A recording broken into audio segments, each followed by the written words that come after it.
Hi friends, இன்றைக்கி பார்த்தீங்கன்னா நல்லா மொறுமொறுன்னு உப்பலான பூரி செய்யலாம். அதுக்கு ஒரு பாத்திரத்தில் பார்த்தீங்கன்னா உப்பு தேவையான அளவு எடுத்திருக்கேன். 3 ஸ்பூன் பார்த்தீங்கன்னா ரவை சேர்த்துருக்கேன். ரவை சேர்த்தோம் அப்படின்னு நல்லா கிறிஸ்பியாக இருக்கும், நல்லா டேஸ்ட்டாகவும் இருக்கும். நான் 1/2 கிலோ மாவு பாக்கெட்டை ஃபுல்லாக எடுத்திருக்கேன். தண்ணி கொஞ்சம் கொஞ்சமாக விட்டு பிசைஞ்சிக்கலாம், ரொம்ப தண்ணியாகிடாமல். பூரி மாவு வந்து கொஞ்சம் கெட்டியாக இருக்கணும், சப்பாத்தி மாவுனா கொஞ்சம் இலக்கமாக இருக்கணும். கொஞ்சம் டைட்டாக பிசைஞ்சிக்கிட்டோம் அப்படின்னா நல்லாயிருக்கும். பிசைஞ்சிட்டு பார்த்தீங்கன்னா நான் ஒரு 2 ஸ்பூன் பார்த்தீங்கன்னா எண்ணெய் சேர்த்து கொஞ்சம் பிசைஞ்சு வச்சு ஒரு 10 நிமிஷம் வச்சுருக்கேன். சப்பாத்தி மாவுனா 1 மணி நேரம் ஊறலாம், பூரி மாவுனா உடனே நம்ம போட்டுடலாம், இல்லைனா எண்ணெயை குடிக்கும். அதுக்கப்புறம் பார்த்தீங்கன்னா இது வந்து நெய் டப்பா. இதில் வந்து நான் வந்து கம்பியில் வந்து ஹீட் பண்ணி ஓட்டை போட்டு வச்சுருக்கேன்.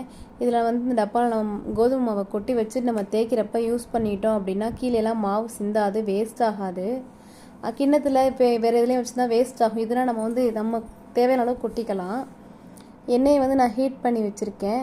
தேய்ச்சி வச்சுருந்த மாவை வந்து இதில் போட்டுட்டு கரண்டியால் வந்து இந்த மாவை அமுத்தி விட்டோம் அப்படின்னா நல்லா புஃப்னு வரும். பூரி பாருங்கள் எப்படி புஃப்னு வருது பாருங்கள். இது மாதிரி செஞ்சு பாருங்கள், சூப்பராக இருக்கும். சப்ஸ்கிரைப் பண்ணுங்கள், லைக்